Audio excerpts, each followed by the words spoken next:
మొన్ననే మనం చూసినాం ఉప ఎన్నికలు జరిగినప్పుడు ఎంపీటీసీ ఎంపీపీలు ఎన్నికలు కానీ మున్సిపాలిటీలు కానీ జెడ్పీ చైర్మన్లు కానీ మన కళ్ళ ఎదుటే మనం అంతా చూసాం.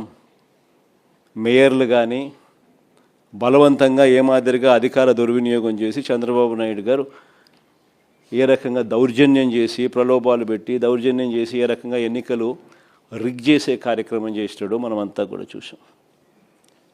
ఇలాంటి పరిస్థితుల్లో ఎన్నికలు జరుగుతూ ఉన్నాయి. నేను అందుకనే ఇక్కడ ఎన్నికల విషయంలో జాగ్రత్తలు తీసుకోవాల్సిన అవసరం చాలా ఉంది.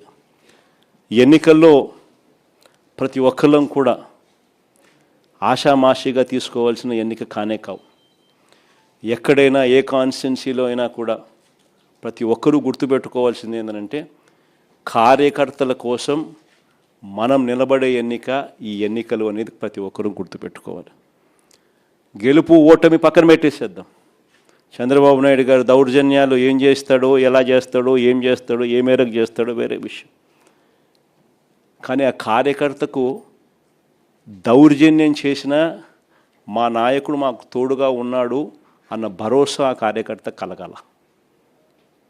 నన్ను ఓడించడం కోసం, ఒక చిన్న కార్యకర్తలైన నన్ను ఓడించడం కోసం చంద్రబాబు నాయుడు గారు ఇంత అధికార దుర్వినియోగం చేసినా కూడా మా నాయకుడు నాతోనే ఉన్నాడు అన్న భరోసా మీలో ప్రతి ఒక్కరూ కూడా ప్రతి కార్యకర్తకు కలిగించాల్సిన ఎన్నిక ఈ ఎన్నిక అనేది గుర్తుపెట్టుకోండి. అలా భావన వచ్చినప్పుడే రేపొద్దున మీ ఎన్నికల్లో ఆ కార్యకర్త మీకోసం రెట్టించిన ఉత్సాహంతో మీకోసం పనిచేస్తాడు అన్నది ప్రతి ఒక్కరూ గుర్తుపెట్టుకోవాల్సిన అంశం. ఇక్కడ ఈ విషయంలోనే చెప్తా ఉన్నా, చంద్రబాబు నాయుడు గారు డైరెక్ట్ ఎలక్షన్స్ కూడా పెట్టడానికి కూడా అనౌన్స్మెంట్స్ చేస్తూ ఉన్నాడు. ఒక రకంగా ఇది మనకు మంచిది, నిజంగా డైరెక్ట్ ఎలక్షన్ జరగడం అన్నది కూడా. ఎందుకంటే కనీసం ఒక బలమైన అభ్యర్థి ఆ డైరెక్ట్ ఎలక్షన్స్లో పోటీలో గట్టిగా నిలబడితే ఆ మున్సిపాలిటీకి చైర్మన్గానో, లేకపోతే ఆ మండలానికి ఎంపీపీగానో, లేకపోతే జెడ్పీ చైర్మన్గా అయినా కానీ, లేకపోతే మేయర్గా అయినా కానీ, ఇంకొకటైనా ఎక్కడైనా కూడా ఒక బలమైన అభ్యర్థి అక్కడ పోటీలో నిలబడితే కనీసం మిగిలిన స్థానాలకు ఆ బలమైన వ్యక్తి సూపర్విజన్ ఉంటుంది, మానిటరింగ్ ఉంటుంది అన్నది మనకు కలిసి వచ్చిన అంశం. బలమైన అభ్యర్థులు అక్కడ పోటీలో ఖచ్చితంగా మనం కూడా నిలబెట్టాలి. మున్సిపాలిటీలకు కానీ డైరెక్ట్ ఎలక్షన్స్ కాబట్టి ఆ మండలానికి కానీ బలమైన క్యాండిడేట్ను మనం తీసుకొని వచ్చి పెట్టాలి. ఆ బలమైన క్యాండిడేట్ మిగిలిన వాళ్ళందరికీ ఆ మండలం పరిధిలో అయితే మిగిలిన ఎంపీటీసీలకు అయితేనేమి, లేదా మున్సిపాలిటీ పరిధిలో అయితే మిగిలిన కార్పొరేటర్లకు అయితేనేమి, వీళ్ళందరికీ కూడా ఆ మనిషి బలాన్ని ఇవ్వాలి.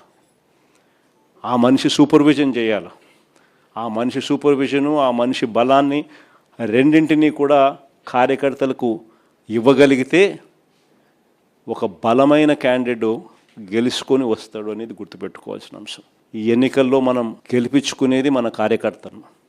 ఈ ఎన్నికలు జరగాల్సింది ఆ కార్యకర్తలకు భరోసా ఇచ్చే విధంగా జరగాలి. ప్రజల వాయిస్ వినిపించే విధంగా ప్రజలకు మనం తోడుగా నిలబడగలగాలి. అది ఖచ్చితంగా గుర్తుపెట్టుకోవాల్సిన అంశం.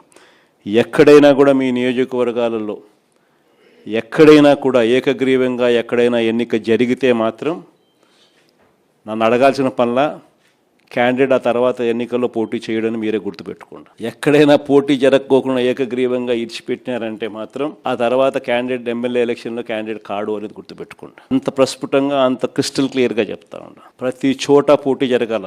ఎన్నికలు అయిపోయిన తర్వాత కూడా నేను రిపోర్ట్లు తెప్పించుకుంటాం. మీ ఎమ్మెల్యే క్యాండిడేట్ ప్రతి చోట పోటీకి నిలబెట్టాడా, క్యాండిడేట్ నిలబెట్టలేదా అనేది పోటీ రిపోర్ట్లు తెప్పించుకుంటాం. నిలబెట్టిన తర్వాత మీ ఎమ్మెల్యే క్యాండిడేట్ ఆ క్యాండిడేట్లకు ఏ విధమైన సపోర్ట్ ఇచ్చినాడు, సపోర్ట్ బాగా ఇచ్చాడా, బలంగా నిలబడ్డా మీతో పాటు, అవునా కాదా అన్న రిపోర్ట్లు కూడా తెప్పించుకుంటాం. ఖచ్చితంగా ఆ మేరకు పాజిటివిటీ మీ దగ్గర నుంచి రావాలి. ఈ ఎన్నికలు మన కార్యకర్తల కోసం గట్టిగా నిలబడితేనే కార్యకర్తలు మన ఎన్నికల్లో మన కోసం గట్టిగా నిలబడతారు అన్నది ప్రతి ఎమ్మెల్యే క్యాండిడేట్ కూడా తన సిస్టంలోకి జీర్ణించుకోవాల్సిన అవసరం ఉన్న అంశం.